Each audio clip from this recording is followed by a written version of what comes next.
오늘부터 우리가 살펴보는 스가랴 9장부터 마지막 스가랴 14장까지는요, 이스라엘 성전이 재건되고 나서 약 40년 후에 유다 백성들에게 주신 하나님의 예언의 말씀으로서 특별히 여기에는 이스라엘의 이 땅의 참 목자 되신 메시아께서 오실 것이다, 이 메시아의 오심에 대한 예언의 말씀이 기록되어져 있고요. 오늘 우리가 읽은 이 본문의 말씀은 메시아 예언의 말씀의 서론에 해당되는 부분으로서 1절로 7절까지는 보니까 주변 이방 민족에 대한 심판의 말씀이, 또 마지막 8절에는 유다 백성을 지키고 보호하시겠다는 약속의 말씀이 기록되어져 있는 것을 보게 됩니다.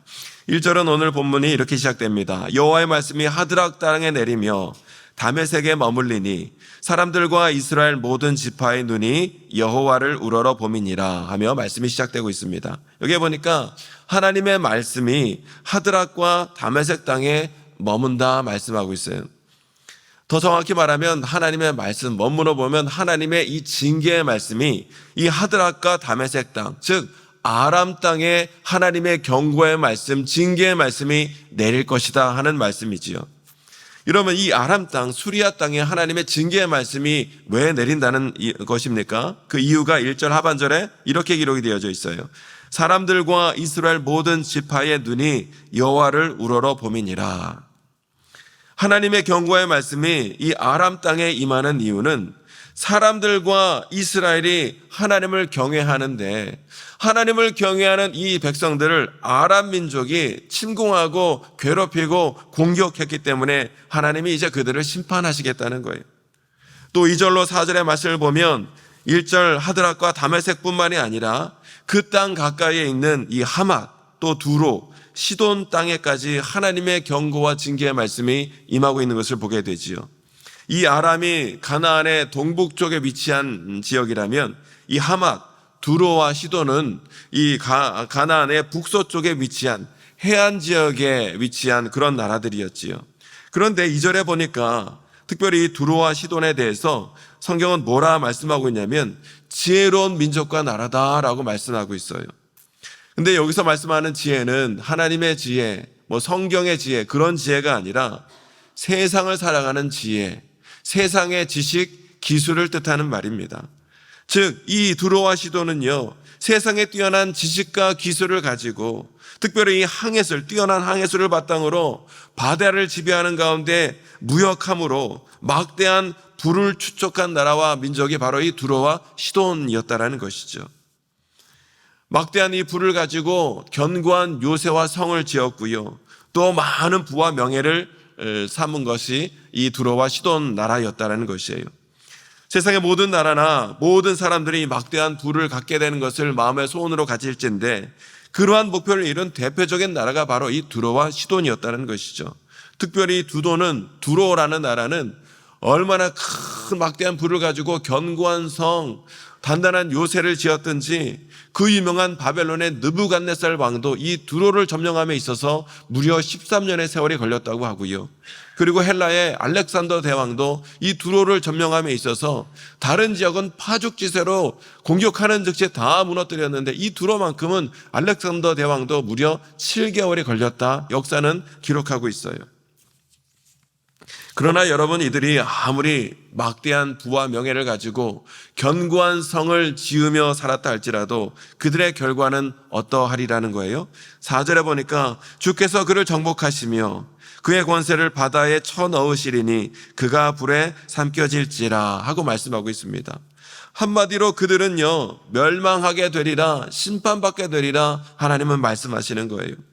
이들이 멸망당하는 이유가 요새가 없어서, 경제력이 없어서 망하는 것이 아니라 3절에 보니까 자기를 위하여 이 모든 것을 쌓기에 급급했기 때문이라 말씀하고 있어요.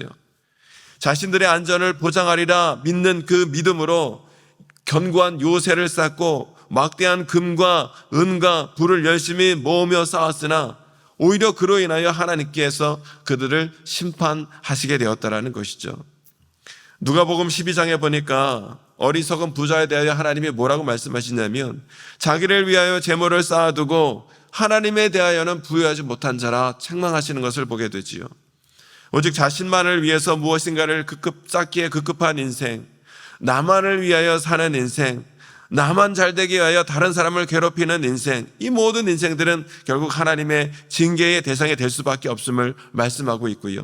이 예언의 말씀대로 두로와 시돈은요, 헬라 제국 알렉산더 대왕에 의하여 멸망당해서 역사 기록에 의하면 2,000명이 십자가형을 당하고 3만 명이 노예로 팔리는 가운데 나라가 완전히 멸망당했다는 거예요.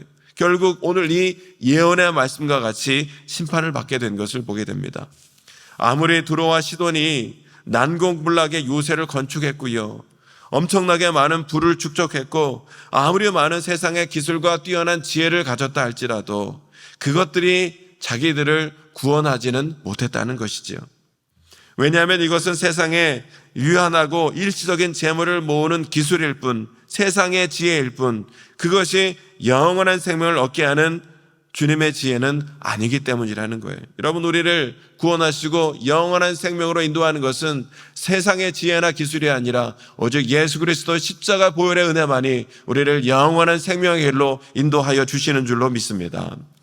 세상에서 자기 지혜만을 앞세우며 그 지혜로 허탄한 일을 입삼으며 또 하나님의 백성을 괴롭히는 자들은 결국 하나님의 심판을 받게 되리라 오늘 성경은 말씀하고 있는 거예요. 또 계속해서 5절로 7절의 말씀을 보면 이번에는요, 이스라엘 서쪽에 있는 블레셋에 대한 심판의 말씀이 선포되어지고 있지요. 5절 6절에 나오는 이 아스글론, 에그론, 가사, 아스돗 등은 블레셋의 이 대표적인 성읍들의 지명인데, 여러분, 이 블레셋은 여러분들이 잘 아는 것처럼 이스라엘 역사에 있어서 늘 이스라엘의 옆구리의 가시처럼 이스라엘을 괴롭히고 공격했던 나라가 바로 이 블레셋이었어요. 때문에 하나님은 그들을 심판하시리라 말씀하고 계시는 것을 보게 되지요. 하나님은 그들의 교만 때문에, 그리고 하나님의 백성들을 괴롭히는 그 악행 때문에 이스라엘 백성들을 심판하실 수밖에 없었고, 블레셋 역시 오늘 이 예언의 말씀대로 알렉산더 대왕에 의하여 나라가 완전히 멸망당하고 포로로 끌려가게 되었다, 역사는 기록하고 있어요. 그런데 오늘 이 말씀 가운데 우리가 한 가지 눈여겨볼 것이 있으니, 하나님께서는요, 블레셋의 이 교만을 끊으시고자 나라를 멸망하게 하시고 포로로 끌려가는 징계와 심판을 당하게 하셨으나, 하나님께서는요, 블레셋을 완전히 멸망하지는 않으시고 그들에 대한 약속을, 구원의 약속을 하나님이 허락하여 주셨음을 우리가 보게 되는 거예요. 7절의 말씀을 함께 읽어보시겠습니다. 7절 시작. 그의 입에서 그의 피를, 그의 이사이에서 그 가증한 것을 제거하리니 그들도 남아서 우리 하나님께로 돌아와서 유다의 한 지도자 같이 되겠고 에그로는 여부스 사람 같이 되리라. 아멘. 여기 보니까 블레셋의 입에서 그 피를 제거하고 블레셋의 이사이에서 가증한 것을 제거하시리라는 거예요. 이게 무슨 뜻이냐면 블레셋이 악한 자를 괴롭혔던 그 악행, 그리고 우상을 숭배했던 그 죄악을 하나님이 제거하여 버리시라는 말씀이에요. 하나님은요, 이 블레셋으로 하여금 그들의 악을 제거하게 하시고 블레셋도 남은 자가 되게 하셔서 하나님께로 돌아오는 민족이 되기를 하나님은 원하신 것을 보게 되더라는 것이죠. 아무리 이방 민족이라 할지라도, 아무리 죄악 가운데 있는 백성이라 할지라도 하나님은 끝까지 그들의 마음을 돌이키사 하나님께로 돌아온 구원받은 민족과 백성이 되기를 원하시는 것이 하나님 아버지의 마음이다라는 것을 오늘 우리가 여기서 깨닫게 되는 거예요. 특별히 7절의 말씀 보니까 블레셋이 유다의 한 지도자와 같이 될 것이다 라고 기록하고 있지요. 여기에 나오는 지도자는 우리가 알고 있는 무리를 이끄는 지도자, 그런 뜻이 아니라 원문에 보면 이 지도자는 말은 가족의 뜻에 가깝습니다. 가족이 되게 하리라는 거예요. 이스라엘의 가족이 되게 하리라는 거예요. 즉 블레셋 사람들이 하나님의 심판으로 말미암아 포로로 끌려가고 고통 가운데 있었지만 그것을 통하여 하나님은 블레셋 민족도 그 마음을 돌이키고 회개하고 깨닫게 하셔서 여부스족이 이스라엘 민족이 되었던 것처럼 블레셋도 여부스 족속과 같이 이스라엘의 한 가족, 한 민족이 되게 하겠다 하고 말씀하시는 거예요. 여호수아에서 보면 여부스 족속이 이스라엘 민족을 속여서라도 이스라엘 민족으로 화친하여 이스라엘 민족에 편입되었던 것처럼 블레셋도 이스라엘 민족과 한 가족이 되게 하시리라 하고 말씀하고 있는 것을 보게 되죠. 이와 같이 1절로 7절까지 이스라엘 주변 민족에 있던 심판의 말씀을 하신 후에 하나님은 8절에 보니까 유다 백성들을 이제 지켜주시겠노라 하는 말씀을 주고 계신 것을 보게 됩니다. 8절 말씀을 함께 읽어보겠습니다. 8절 시작.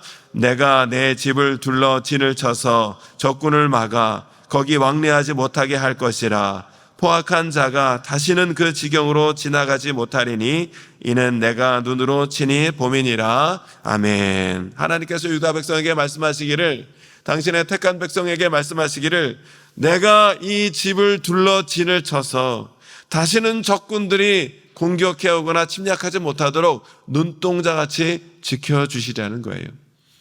이 하나님의 약속의 말씀은 오늘 저와 여러분에게도 온전히 해당되는 말씀이에요. 하나님은 저와 여러분의 집을 둘러 진치시고 성도를 둘러 진치시고 우리 교회를 둘러 진치시사 세상의 악한 무리가 결코 공격하거나 침략하지 못하도록 눈동자같이 지켜주시는 은혜와 역사를 오늘 저와 여러분에게도 허락하여 주시는 줄로 믿습니다.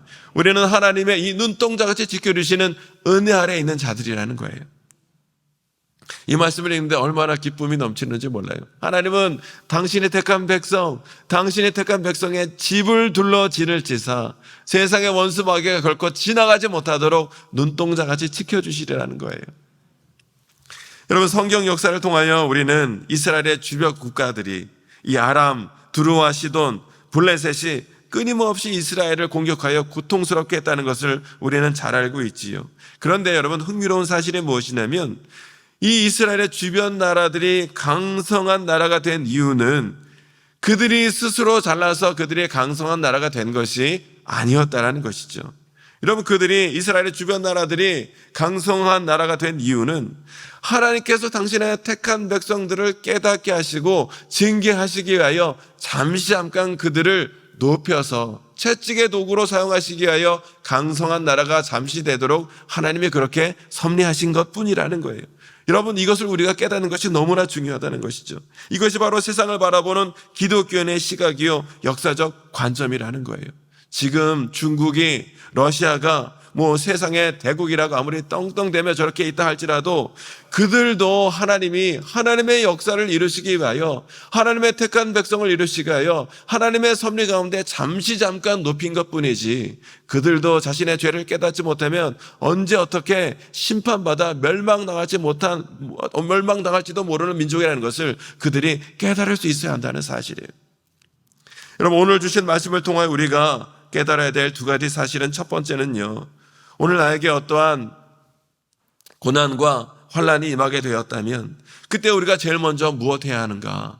어떤 사람으로부터, 어떤 일과 환경으로부터 고난과 환난과 어려움에 닥치게 되었다면 이스라엘 백성들이 주변 민족에 의해 침략을 당하여 고통당했던 것처럼 내가 어떤 사람과 어떠한 일로 인하여 고난을 당하게 되었다면 우리가 제일 먼저 무엇 해야 하는가? 제일 먼저 우리는요, 이 일을 통해서, 이 사람들을 통해서 내가 하나님 앞에 어떠한 잘못한 것은 없는지, 내가 하나님 앞에 말씀에 불순종한 것은 없는지 우리가 그 고난을 통하여 우리의 마음을 돌이켜 회개의 기회로 삼을 수 있어야 한다는 사실이에요. 성도가 때로 인생의 고난과 핍박을 만나게 될 때 우리가 누군가를 원망하거나 어떤 환경을 탓하기보다는 내가 하나님 앞에서 회개할 것이 무엇이 있는가, 우리가 이 고난을 회개의 기회, 또 믿음의 연단의 기회로 우리는 삼을 수 있어야 한다는 것이 때문에 우리는요, 고난 당할수록 더욱더 겸손히 하나님 앞에 무릎 꿇고 회개하며 기도하며 나가는 가운데 하나님의 은혜를 구하는 자가 더욱더 되어야 될 줄로 믿습니다.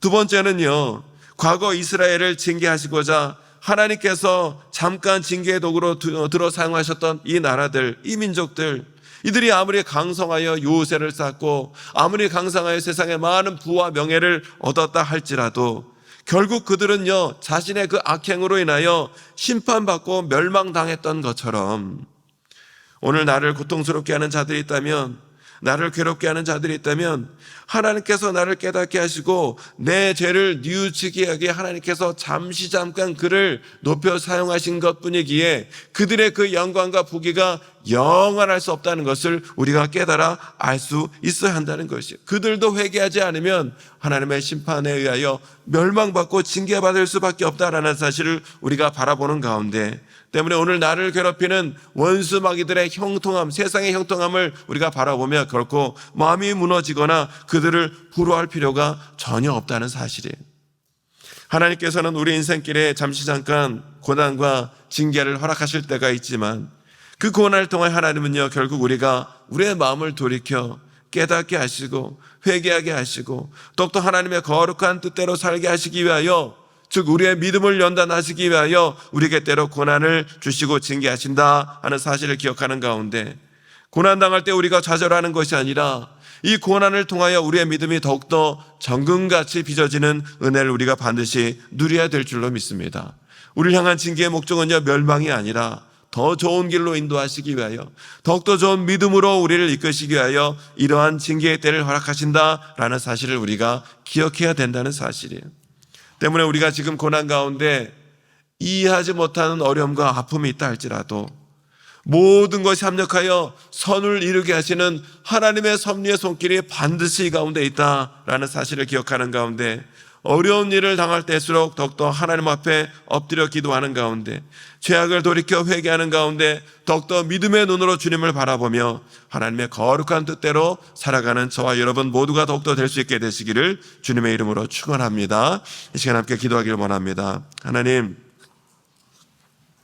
고난 가운데 있다 할지라도 좌절하지 아니하고 이 고난과 고통 가운데 반드시 하나님의 섭리와 계획이 있음을 믿사오니 하나님이 어려움을 통하여 더욱더 하나님의 거룩한 뜻을 깨닫게 하시고 더욱더 믿음으로 주님을 신뢰하게 하시고 끝까지 말씀으로 살아낼 수 있도록 인도해 주셔서 마침내 나타나 도우시고 우리의 길을 선하고 복된 길로 인도해 주시는 주님의 인도함을 받는 우리 모두가 될 수 있도록, 끝까지 주님 믿음으로 살아내는 자 될 수 있도록 인도하여 주옵소서. 우리 말씀을 기억하며 기도하시고 우리의 모든 삶의 문제를 주님께 맡기며 간절히 기도하는 이 시간이 되길 원합니다. 우리 주여 많이 외치고 함께 기도하겠습니다.